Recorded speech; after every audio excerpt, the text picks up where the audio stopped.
Paz do Senhor, queridos.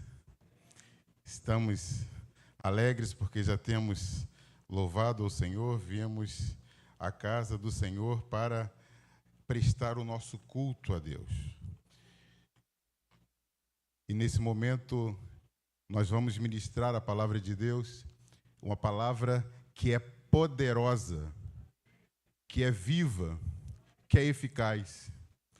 Então você não olhe para mim, não espere de mim, mas saiba que o Deus que te escolheu, que te salvou, Ele já preparou algo para falar com você nessa noite. Eu quero te convidar a nós lermos o texto que está na carta do apóstolo Paulo aos Romanos, capítulo 5. Carta aos Romanos, capítulo 5. Nós vamos ler os versículos 5 a 11.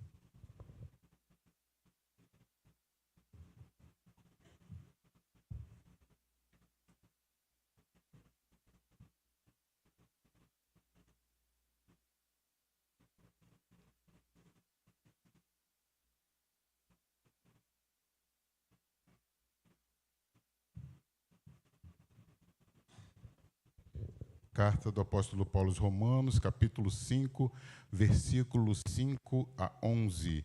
Eu vou ler a versão que está projetada, mas se você preferir, você pode acompanhar no exemplar da Bíblia que você tem nas suas mãos.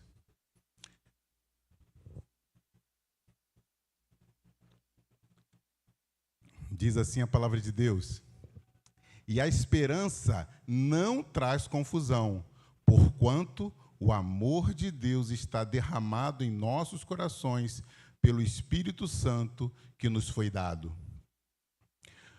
Porque Cristo, estando nós ainda fracos, morreu a seu tempo pelos ímpios. Porque apenas alguém morrerá por um justo, pois poderá ser que pelo bom alguém ouse morrer. Mas Deus prova o seu amor para conosco, em que Cristo morreu por nós, sendo nós ainda pecadores. Logo, muito mais agora, tendo sido justificados pelo seu sangue, seremos por ele salvos da ira. Porque se nós, sendo inimigos, fomos reconciliados com Deus pela morte de seu Filho, muito mais, tendo sido já reconciliados, seremos salvos pela sua vida.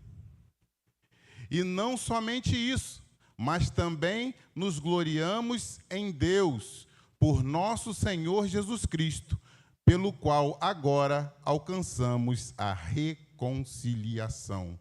Amém? Eu quero, nessa noite, trazer da parte de Deus para a nossa meditação esse texto, mas eu quero perguntar para você se você já viveu ou se você vive uma história de amor que te enche de alegria e prazer. Você já teve essa experiência de viver uma história de amor? Você vive uma história de amor? Uma história de amor que vale a pena lembrar, que vale a pena contar. Uma história de amor que você, quando encontra com algumas pessoas, se sente impulsionado a falar de como é bom viver o amor, como é bom viver aquela experiência, aquele relacionamento.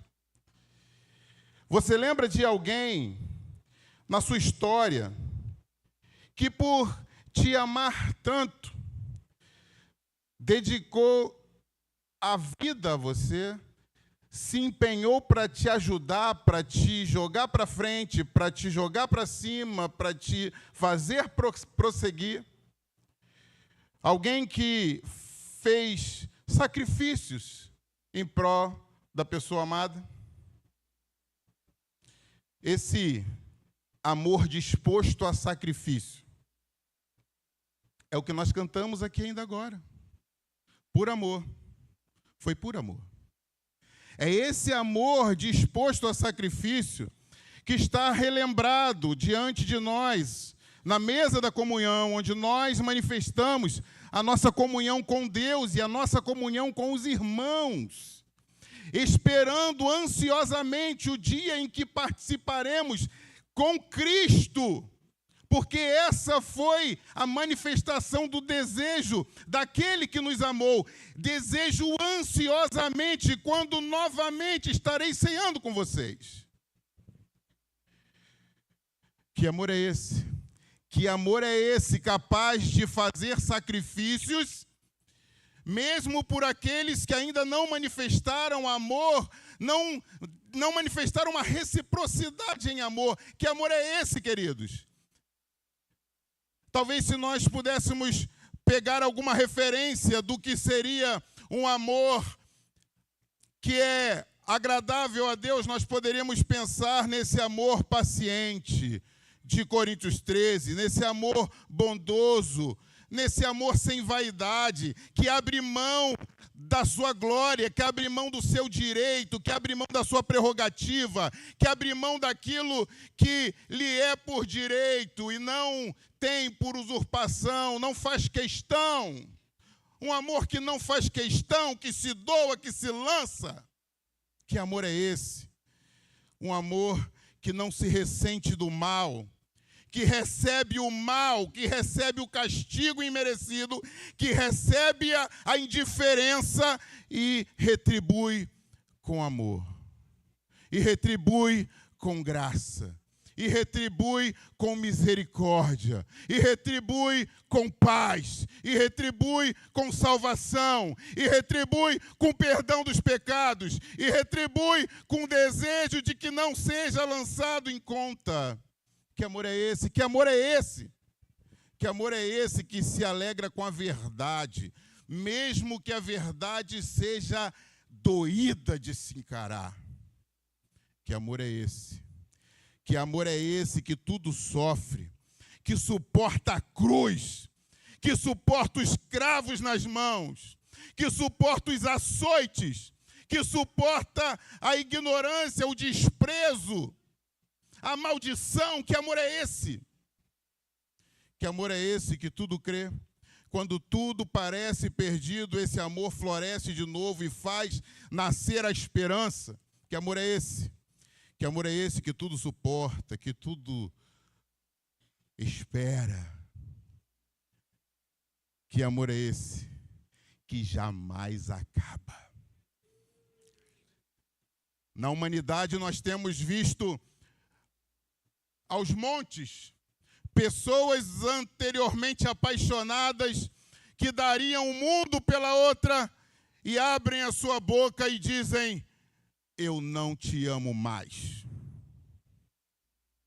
Mas o Deus que por amor a vida entregou continua nos amando, mesmo quando nós somos infiéis, mesmo quando nós o desprezamos, ele continua nos amando. Mesmo o ímpio que está lá fora, que às vezes, aos nossos olhos, parecem que são inferiores aos que congregam, os moradores de rua, que às vezes nós passamos e tomamos cuidado para não nos aproximarmos muito, alguém que para a gente não é muito bem visto, como a mulher samaritana na beira do poço.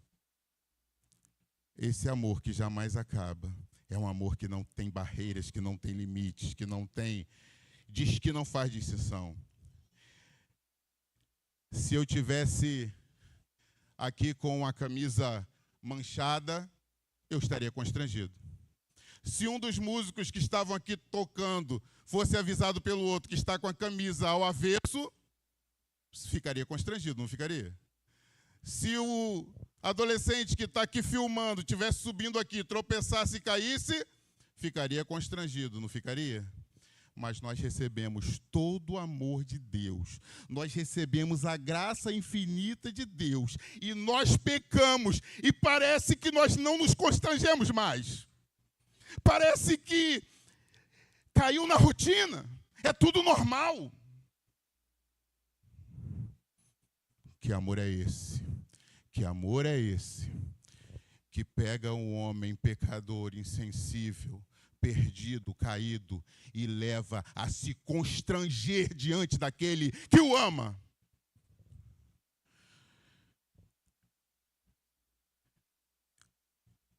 Em Mateus capítulo 22, a partir do versículo 36 ao 40, Jesus é questionado sobre qual é o grande mandamento da lei. Qual é o grande mandamento da lei? E Jesus respondeu: ame o Senhor seu Deus de todo o coração, e de toda a tua alma, e de todo o teu entendimento. Aplique-se nisso, seja integral nisso, seja íntegro nisso, seja total nisso. E o segundo, semelhante a esse: ame o teu próximo como a ti mesmo. Porque deles, do amor a Deus e do amor ao próximo, depende toda a lei e os profetas. Sabe o que Jesus estava dizendo? Olha, você acha que você é muito religioso, que você tem uma história, uma tradição, uma religiosidade, um cerimonial que te garante alguma coisa? Eu quero te dizer que tudo isso que você acha que sabe, acha que é, acha que pode, se resume no amor. Tudo isso que você acha que é, querido, tudo isso que você acha que tem, tudo isso que você acha que pode, você só vai poder, só vai ser e só vai ter se houver amor no seu coração, porque o amor é a presença do próprio Deus em você, a natureza de Deus manifesta em você, é o amor que você hospeda no seu coração, porque o amor que você tem vem de Deus. Nós não temos nada, querido. Nem o desejo de adorar que nós temos é nosso. É de Deus colocado dentro de nós.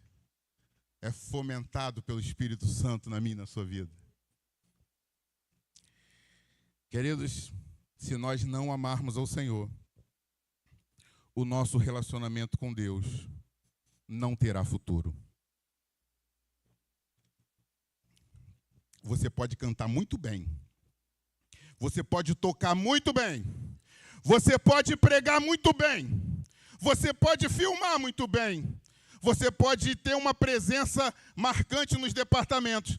Você pode ter uma presença importante na ação social. Você pode ter um tino para falar da verdade de Deus para outros, mas se você não amar o Senhor, se o amor de Deus não estiver colocado no seu coração, você não será um filho de Deus, e o seu relacionamento de Deus não terá futuro, porque o nosso relacionamento com Deus culmina num casamento. E um relacionamento de noivado, aonde não há amor, não pode resultar em um casamento. Entendem isso, adolescentes? Entendem isso? Entende isso, adultos? Um relacionamento de noivado só pode culminar em um casamento feliz se tiver amor. E nós somos a noiva. E o noivo vem aí para nos casarmos e estarmos para sempre juntos. Mas só vai casar com o noivo aquele que o ama. Aquele que não ama vai ser deixado. Ame ao Senhor. Ame ao Senhor, porque o relacionamento com Ele é baseado em amor. Em amor mútuo. Do noivo para com a noiva. Da noiva para com o noivo. De Deus para com a igreja. E da igreja para com seu Deus. E o que eu quero trazer dentro do texto que nós lemos é acerca do amor que constrange. E eu quero começar falando sobre o amor de Deus, características do amor de Deus que o texto nos traz e consequências do amor de Deus que o texto nos apresenta. No versículo 5 do texto que nós lemos, a Bíblia nos diz assim: ora, a esperança não traz confusão, porque o amor de Deus está derramado em nossos corações pelo Espírito Santo que nos foi dado. O amor de Deus está derramado. Sabe o que isso diz para mim e para você? Que o amor de Deus sobre as nossas vidas é abundante. O amor de Deus sobre a minha e a sua vida, queridos, é um amor revelado com a sua forma mais eloquente na cruz do Calvário. Esse amor não é ministrado sobre as nossas vidas em conta-gotas. Esse amor não é ministrado em nossa vida sob medida. Esse amor não é ministrado em nossa vida porque eu canto melhor, porque eu toco melhor, porque eu prego melhor, porque eu tenho mais, porque eu tenho menos. Esse amor é derramado de forma abundante sobre a minha e sobre a sua vida, como um rio profundo no qual nós devemos mergulhar, no qual nós precisamos nos envolver. É como o grande mar que você se coloca lá no meio e você olha ao seu redor e não vê mais nada além de águas. Quando você mergulha, quando você se envolve, quando você se lança do amor de Deus, que você olha ao seu redor, você não vê mais nada. Você só vê o amor de Deus te abraçar, o amor de Deus te guardar, o amor de Deus te guiar, o amor de Deus te fazer levantar de novo. Sabe por quê? Porque você está imerso em uma medida abundante do amor incondicional de Deus. Você quer viver quanto do amor de Deus? Você quer viver, experimentar o amor de Deus com medidas rasas? O amor de Deus é derramado. O amor de Deus não é pingado, não é aspergido. O amor de Deus é derramado. Ele vem como uma enxurrada, vem como um temporal e te molha e te envolve.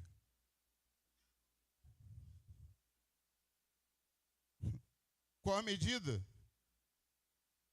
do nosso amor por Deus? Porque a medida do amor de Deus por nós está revelado na palavra, mas a medida do seu amor por Ele deve ser revelado por você a Ele. Ah, mas Deus sabe todas as coisas. Mas nós estamos falando, queridos, de relacionamento. Relacionamento, você precisa dizer as coisas que o outro sabe também. A minha esposa sabe que eu a amo, mas eu falo para ela, eu te amo. Você é linda. Sou feliz em viver com você. Em tese, eu não preciso dizer, porque nas ações ela está vendo. Mas você e eu, nos nossos relacionamentos com a esposa, com o marido, com os filhos, temos o prazer de dizer, porque aquilo é tão grande, é tão bonito, é tão intenso dentro de nós que nós transbordamos. O falar para Deus o quanto você o ama, o demonstrar a Deus o quanto você o ama, o manifestar em Deus o quanto você o ama, é você fazer o mesmo que Deus manifesta por você, é derramar, é transbordar, é medida multiplicada, não é conta-gotas, não é conveniência, não é oportunidade, é todo o tempo todo, e muito tempo, e muito. Ou você não ama? Porque quem ama não tem esse negócio. Quem ama, fala mesmo. Eu passei por uma situação muito constrangedora uma vez. Eu estava fardado, com espada, num altar, e a minha noiva chegou lá na porta num carro e levaram o microfone para ela. E eu estava cheio de garbo, cheio de pose ali naquele altar, com o meu uniforme da Força Aérea Brasileira, com a minha espada de oficial, crente que estava abafando, de repente, no som da igreja, saiu um trem assim, pretinho, já estou chegando, hein? Aí, queridos, aí deu ruim. Sabe por quê? Porque as reações que eu iria ter estariam patentes para um monte de gente. E um monte deles não sabia que eu era o pretinho. Até hoje. Tem gente que me chama de pretinho. Mas é a manifestação espontânea de um amor que não vê barreiras, que simplesmente se manifesta.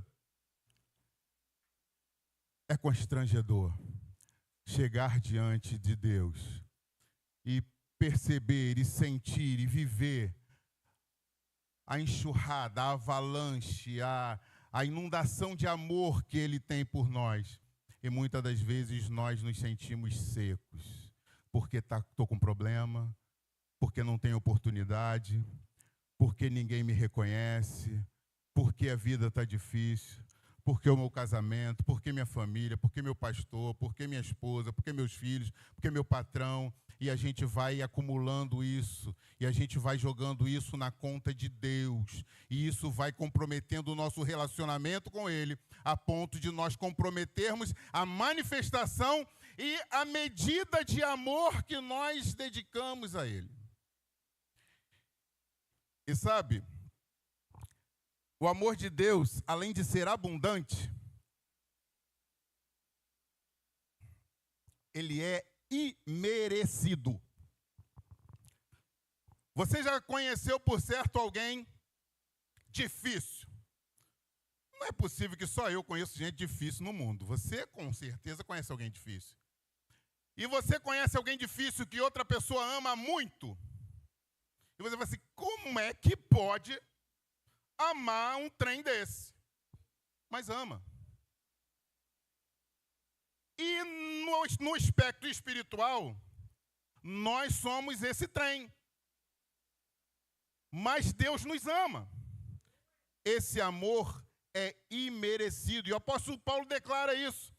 No versículo 6, o apóstolo Paulo começa a fazer o enunciado de alguns predicados que nos são pertinentes.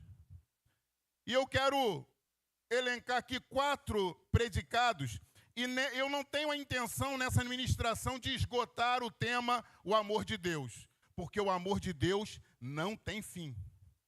O amor de Deus é indescritível. O amor de Deus é indecifrável.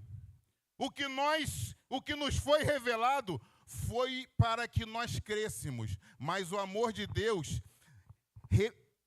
expresso na linguagem humana, é uma expressão do que é o grande amor de Deus, mas jamais vai conseguir alcançar a largura, a altura e a profundidade desse amor. No versículo 6, o apóstolo Paulo diz assim, porque Cristo, estando nós ainda fracos. O primeiro predicado ou qualidade que nos é atribuído é fraco. Pense num camarada fraco. É o Eliseu. Recebeu da parte de Deus um avalanche, um derramar de amor. E por pouquíssima coisa se deixa abalar. Por pouquíssima coisa se deixa levar. Por artimanhas sutis do inimigo se deixa ir do propósito, da vontade, da lei de Deus. Fraco. Eu e você. Fracos. Segundo predicado, ainda no versículo 6. Morreu a seu tempo pelos ímpios. Jesus morreu por você? Morreu? Sabe por que ele morreu por você e por mim? Porque nós éramos ímpios. Éramos, por natureza, filhos da ira. Fazíamos a vontade da carne e dos pensamentos. Mas o Senhor, que é riquíssimo em misericórdia, com muito amor que nos amou, nos deu vida juntamente com Cristo, e pela graça nós somos salvos por meio da fé. Mas isso não vem de você nem vem de mim, isso é dom de Deus. Ímpios, tornados santos, porque o amor de Deus veio derramado sobre nós pelo Espírito Santo que nos foi dado. Terceiro predicado que nós temos nesse texto está no versículo 8, que diz: mas Deus, pelo seu amor para conosco, mas Deus prova o seu amor para conosco em que Cristo morreu por nós, sendo nós ainda pecadores. Aqueles que fazem as coisas para as quais não foram criados por Deus. Deus te criou para a paz, você faz guerra. Deus te criou para o amor, você semeia o ódio. Deus te criou para as boas obras, você faz o que não presta. Deus te criou para andar com Ele, você anda com coisa ruim. Deus te criou para amar, você odeia. Deus te criou para ser santo e você é ímpio, pecador, fazendo a vontade da carne e dos pensamentos, andando por aí como se não houvesse amanhã. Mas eu quero te dizer que o amanhã ele existe. E ele vai chegar, o grande e glorioso dia do Senhor, para alguns glorioso, para outros terrível.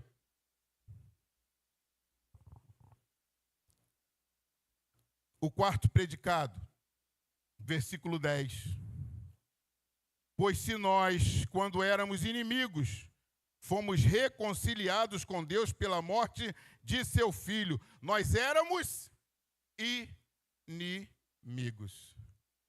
Normalmente, a pessoa não ama o inimigo. É o normal, né? O homem normal, o homem natural, ama os seus inimigos? Não. Mas nós amamos, não amamos? É. Quem disse não, pelo menos fala a verdade, né? Mas temos que amar. Sabe por quê? Porque nós éramos inimigos de Deus. E Ele nos amou e nos resgatou. Olha só, sendo inimigos, fomos reconciliados com Deus. Inimigo, aquele que quer a morte do outro na guerra, aquele que quer ver o mal do outro, aquele que odeia o outro, aquele que não suporta o outro. Nós éramos inimigos de Deus. Que currículo! Que belo currículo! O apóstolo Paulo começa a traçar para nós aqui. Fracos, ímpios, pecadores, inimigos, merecedores do juízo de Deus, mas graciosamente recebendo o seu imenso amor. Eu e você, apesar de começarmos com esse currículo, agora somos filhos de Deus, porque Ele nos alcançou, Ele nos reconciliou, e nós agora somos seus filhos. Esse amor incondicional, dedicado a quem não merecia, nos constrange, ainda nos constrange. Ou para você é só mais um culto, ou para você é só mais uma mensagem, ou para você é só mais um texto. Isso não te constrange, isso não gera em você nenhuma reação. Você não tem mais a sensibilidade diante do noivo. Você é um noivo que chega, ou você é uma noiva que chega na casa do noivo e é como se estivesse chegando na padaria para comprar meia dúzia de pão francês, ou chegando na feira para comprar 1 quilo de banana, ou chegando no clube para dar uma nadada na piscina. Isso não te constrange mais? A presença do noivo, o amor que ele te dedica, não gera em você mais nada. O amor de Deus é provado. Versículo 8.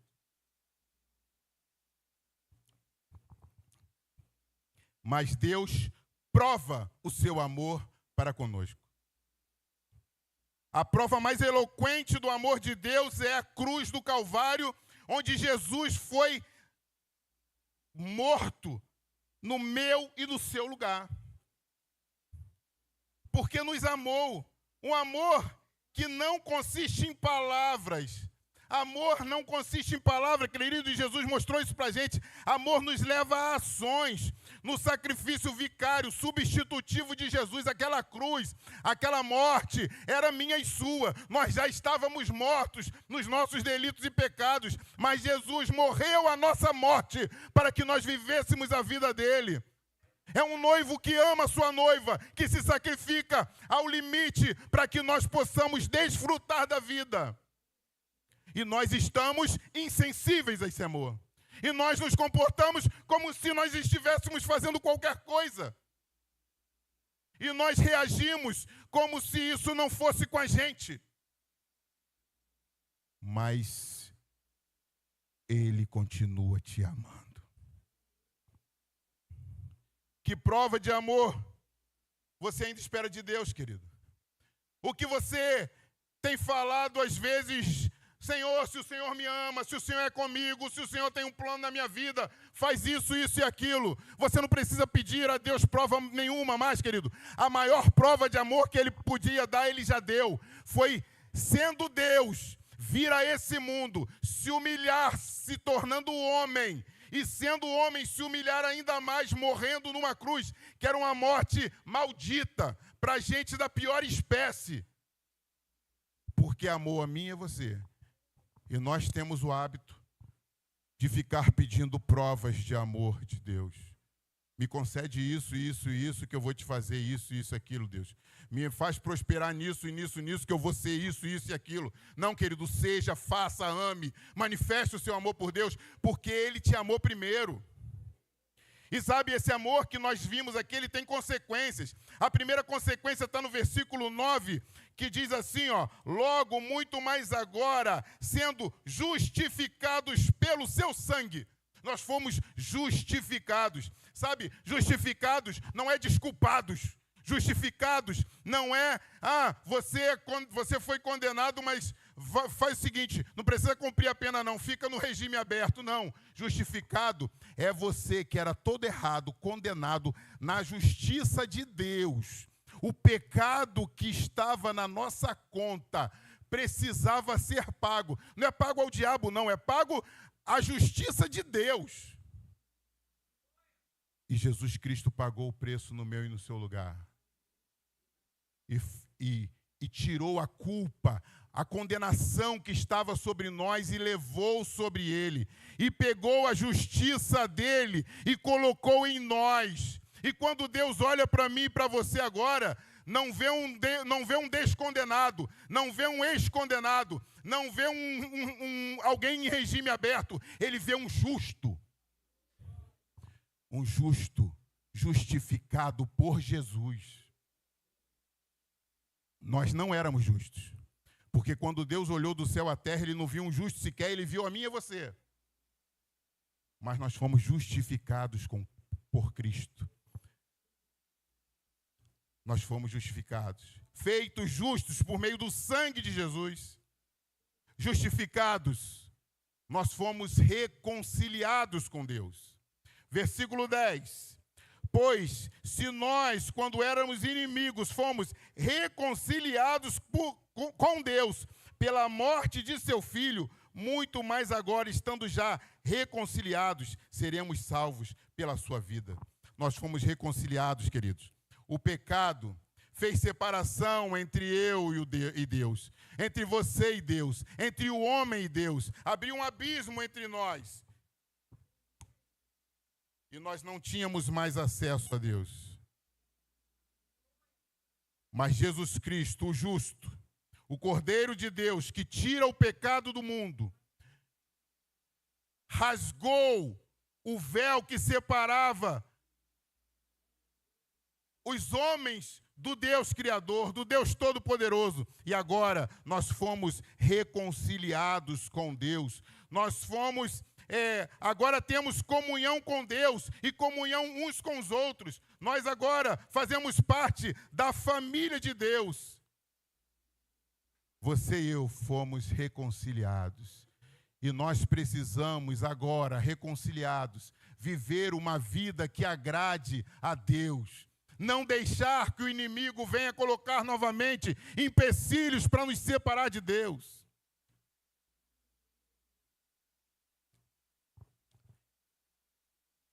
E o apóstolo continua falando algumas consequências do amor de Deus. E no versículo 11 ele diz: não somente isto, mas também nos gloriamos em Deus por nosso Senhor Jesus Cristo, por intermédio de quem agora alcançamos a reconciliação. Também agora nos gloriamos em Deus. Se gloriar em Deus, querido, não é sair por aí tirando onda. Você é filho do diabo, eu sou filho de Deus. Você vai para o inferno, eu vou para o céu. Isso não é se gloriar em Deus, não. Isso é provocar a ira do próximo. Mas a glória de Deus, a glória a Deus, precisa ser suscitada na sua vida. E quer saber? No final dessa jornada aqui, nós seremos glorificados, porque ao final ele vai nos levar daqui. Aqueles que morreram em Cristo ressuscitarão primeiro. Depois nós, os que estivermos vivos, seremos arrebatados e nos encontraremos juntamente com eles e com Cristo nas nuvens dos céus e estaremos para sempre com Ele. Esse é o momento da glorificação da igreja. Você e eu, precisamos entender que isso fala de uma esperança. Isso fala de uma vida que vai além desse momento passageiro aqui, queridos. O céu deve nos encher de entusiasmo. Esse amor que nos tirou da morte para a vida e nos concede a vida eterna, precisa nos encher de prazer, precisa nos encher de alegria. A expectativa da glória deve fazer o nosso coração bater mais forte. Você se emociona, você vibra, você se empolga com tanta coisa que perece, querido. Tem tanto flamenguista alegre hoje, tem tanto atleticano triste, tem tanto torcedor que vai dormir triste hoje, vai passar uma semana triste, até o próximo jogo, quando o time vencer. E você dá tanto pulo, grita tanto quando sai lá um gol do Gabigol, mas quando Deus manifesta o amor dele na sua vida, parece que nada aconteceu. Parece que o Gabigol tem mais poder na sua vida do que Jesus Cristo com o amor dele. Nós precisamos sair dessa vida passageira e terrena, queridos, e começar a viver a vida de Cristo, porque foi isso que Ele fez. Morreu a nossa morte para nós vivermos a vida dEle. Diante, queridos, do memorial da Santa Ceia, que está aqui à nossa frente, que nos traz à memória esse amor. Nós estamos aqui celebrando esse momento em corpo, porque Ele nos amou, porque Ele nos livrou, porque quando Ele passou o sangue dele na nossa vida, o anjo da morte nos pulou, ele ia nos destruir e pulou por cima, e não nos matou, porque nós estamos vivendo a vida de Cristo, e contra o Senhor Jesus Ele não tem poder. Eu e você, justificados por Cristo, reconciliados com Deus, nós precisamos ansiar pelo encontro com o nosso noivo. Nós precisamos viver esse amor intensamente, para que o casamento se concretize. E eu quero finalizar essa ministração deixando algumas perguntas para você. O amor de Deus ainda te faz suspirar como no começo? Quando você entendia que a sua vida não tinha saída, quando tudo parecia perdido, quando as pessoas não davam nada por você, quando o médico te desenganou, quando o mundo virou as costas para você e você encontrou no amor de Deus o escape para a sua vida. Esse amor de Deus ainda te faz suspirar? Esse amor de Deus ainda te faz sonhar, ainda te faz ter expectativa de futuro? Ou você está vivendo uma vida terrena, passageira, medíocre, como um filho das trevas, porque os filhos de Deus vivem uma vida excelente, mesmo com dificuldades, mesmo com enfermidades, mesmo com necessidades de uma coisa ou outra, ou várias coisas. Nós temos um destino que não é esse aqui. Essa não é a nossa estação final. Nós estamos aqui de passagem. O amor de Deus ainda motiva suas ações.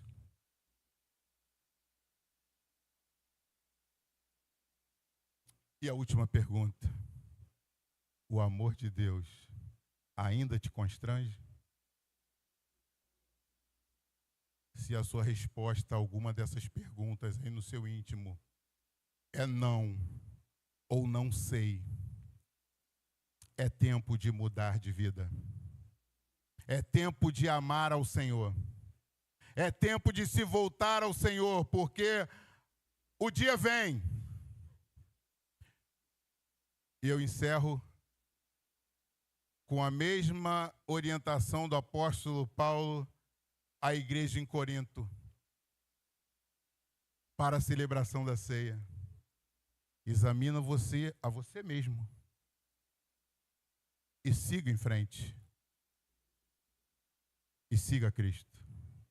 Que Deus possa abençoar a sua vida e que você viva esse amor de Deus que nos constrange. Em nome de Jesus. Amém.